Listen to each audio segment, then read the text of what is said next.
Bila sebut Supreme, ramai terus fikir tentang hype, resale dan streetwear. Tapi pada tahun 2024, Supreme mengeluarkan satu t-shirt yang bukan sekadar cantik, sebaliknya menyimpan antara kisah paling ironik dalam sejarah bola sepak. Ia menampilkan Diego Maradona, tetapi gambar yang dipilih itu sebenarnya mempunyai maksud yang jauh lebih mendalam daripada yang disangka. Hai, Assalamualaikum. Welcome to Faiz Food. Aku Faiz. Kalau korang minat lifestyle, branding dan streetwear, korang memang dekat tempat yang betul. Let's go.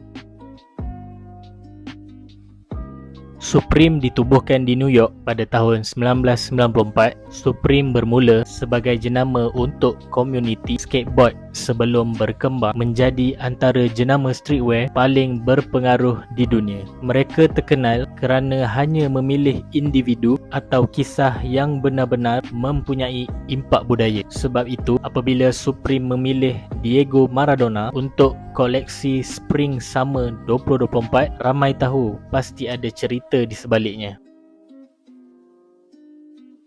Bagi peminat bola sepak, Diego Maradona tidak perlu diperkenalkan lagi. Beliau dianggap antara pemain terbaik sepanjang zaman selepas membantu Argentina menjuarai Piala Dunia 1986.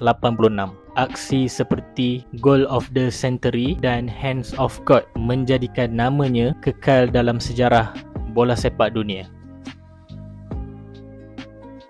Namun, gambar yang digunakan oleh Supreme bukanlah gambar ketika Maradona menjulang trofi ataupun menjaringkan gol. Gambar ini dirakam pada Mei 1988 di Nancy, France, ketika beliau menghadiri perlawanan testimonial Michel Platini. Sebelum perlawanan bermula, Maradona memakai t-shirt bertulis No Drug sebagai sebahagian daripada kempen anti dadah yang dianjurkan sempena acara tersebut. Pada ketika itu, tiada siapa menyangka gambar tersebut akan menjadi salah satu gambar paling ironik dalam sejarah bola sepak.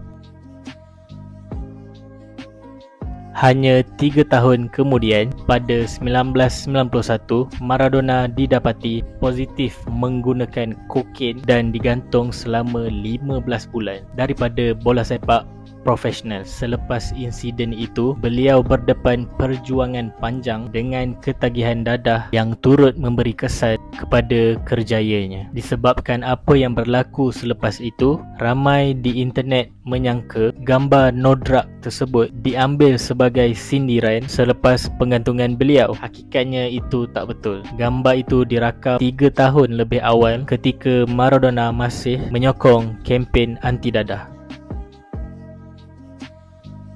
Di sinilah letaknya keunikan Supreme. Mereka tidak memilih gambar yang paling popular, sebaliknya memilih gambar yang mempunyai cerita. Satu foto yang pada asalnya membawa mesej positif tetapi berubah menjadi simbol ironi apabila dilihat semula selepas apa yang berlaku dalam kehidupan Maradona. Itulah yang menjadikan t-shirt ini lebih daripada sekadar sehelai pakaian. Ia adalah satu cebisan sejarah yang mengingatkan kita bagaimana masa boleh mengubah maksud sesuatu gambar.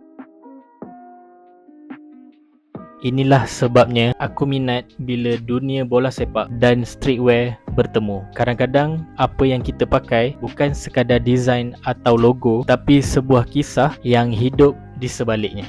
Kalau korang suka konten macam ni, jangan lupa subscribe dan turn on notification. Akhir kata dari aku, sebelum kejar impian, jangan lupa pakai kasut.